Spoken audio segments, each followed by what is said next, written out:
किसी को पता ही नहीं चला कि ये एक्चुअली तो मेरा मास्टर प्लान। अगर तुम चाहो तो मेरी बीवी की हैसियत से अब भी इस घर में रह सकती हो। मेरी बात माननी पड़ेगी, उसके लिए तुम्हें। जुल्फिकार शाह, इस जबरदस्ती को आप मोहब्बत का नाम देकर खुद को तो मुतमईन कर सकते हैं, लेकिन मुझे नहीं।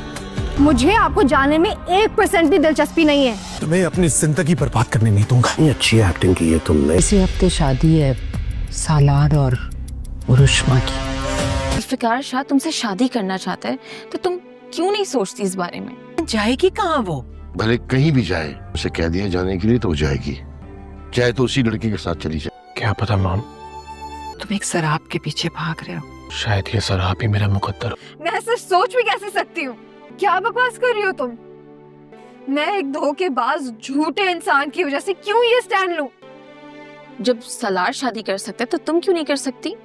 मुर्तज़ा साहब अब इस बात पे पूरी तरह अटल हो चुकी हैं कि जल्द से जल्द नूर को घर से निकालना है। उन्हें ये लगता है कि नूर हमारी इज्जत को तार तार कर रही है। वो जानबूझकर उस लड़के से मिल रही है क्योंकि वो उससे मोहब्बत करती है और इसके बदले में हमारे खानदान की इज्जत बहुत ही बुरी तरह खराब हो रही है। अंजुम जब उसे समझाने की कोशिश करेगी कि वो अकेली लड़की बेचारी कहाँ जाएगी, तो मुर्तज़ा साहब उसकी एक भी नहीं सुनेंगे और उसे कहेंगे उसे कल से कल ही घर से निकालो। उधर सलार बहुत ही खुश होगा क्योंकि जो वो चाहता था अब वही होने जा रहा है। और उसकी शादी होने जा रही है। शादी की डेट भी रखी जा रही है। सलार जब नूर से बात कर रहा होता है तो मारिया वहां आ जाए और मारिया नूर को बताएगी कि इसकी पहली बीवी हूर की तरह लगती है, इसकी वजह से ही तुम्हारे पीछे पड़ा है। सुनकर नूर बहुत ही शॉक्ड और परेशान हो जाएगी कि ये कैसे हो सकता है, और चाहे कुछ भी हो जाए मुझे तुमसे कोई मतलब नहीं और ना ही तुम में कोई दिलचस्पी है। नूर साफ साफ जुल्फिकार शाह को कहेगी कि मुझे तुम में कोई दिलचस्पी नहीं है, तुम इस जबरदस्ती को मोहब्बत का नाम नहीं दे सकते, मैं तुमसे कोई राब्ता नहीं रखना चाहता। तो जुल्फिकार शाह बहुत ही गुस्से में आएगा और उसे कहेगा कि मैं तुम्हें अपनी जिंदगी बर्बाद नहीं करने दूंगा जब तक मैं जिंदा हूँ। क्या नूर को आलिया की बात मानकर जुल्फिकार शाह से शादी कर लेनी चाहिए और उसे इस बात पे सोचना चाहिए? कमेंट में अपनी राय का इजहार जरूर करें।